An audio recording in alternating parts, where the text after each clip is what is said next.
The pressure cooker has been building for months and months all over the country. Nearly 450 hotels fully taken up by young males that have crossed the English Channel. We don't quite know where they come from. Many, of course, come from Albania. Most of them have absconded already and joined criminal gangs.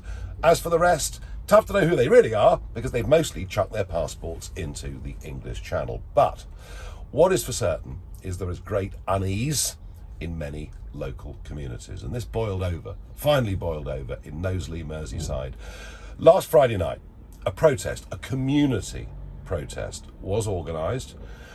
A video had appeared of a 15-year-old girl being approached by a migrant on the street. But, and I've spoken to people that live in Knowsley, this had been going on for months, growing concern amongst parents.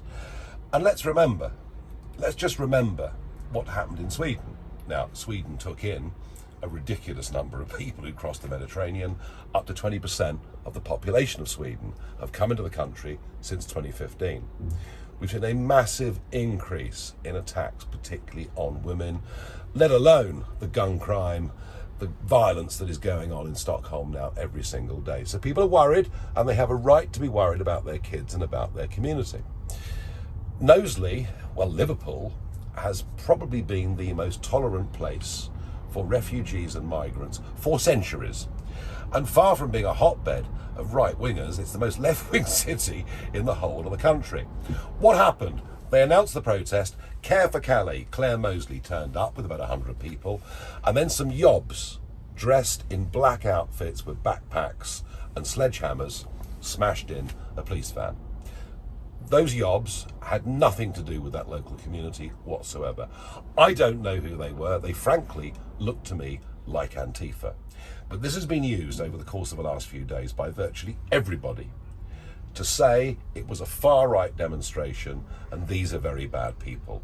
The local MP, Sir George Howarth, said the protesters were not representative of the constituency. How wrong can you be? They were holy. They were mums, dads, aunts, uncles, grandparents, kids. That's who was there raising their voice of concern. So they've all been labelled as being far-right.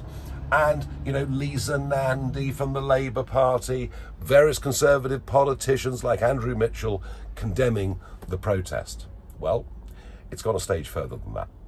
We learnt this morning that in Newquay, residents are planning a protest this Saturday. Already, the Conservative leader of Cornwall Council has condemned what they're doing as racist. The Labour Party have joined in as well. And now, a collection of various refugee charities have got together today. They claim they represent up to 500 groups around the country, calling on government to condemn protests against those that cross the English Channel, filling up our hotels. I'll tell you what's going on here. They are trying to suppress any comment, any criticism of what is going on a massive scale around our communities. The sheer unfairness of all of it. I actually had a pensioner write to me the other day and say, I fancy going on a boat in the English Channel. At least then if I get put in a hotel, I won't have heating bills that I simply can't afford. The unfairness of it all, the not knowing who people are, the concerns about community security, about national security, these are all too real.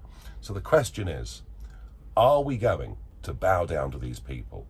And what a joke it is. I mean, the Refugee Council, who are one of those groups saying it must be condemned, they're actually funded by tens of millions of pounds from government, from taxpayers' money. So your money is being used to tell you not to raise your voice and not to protest.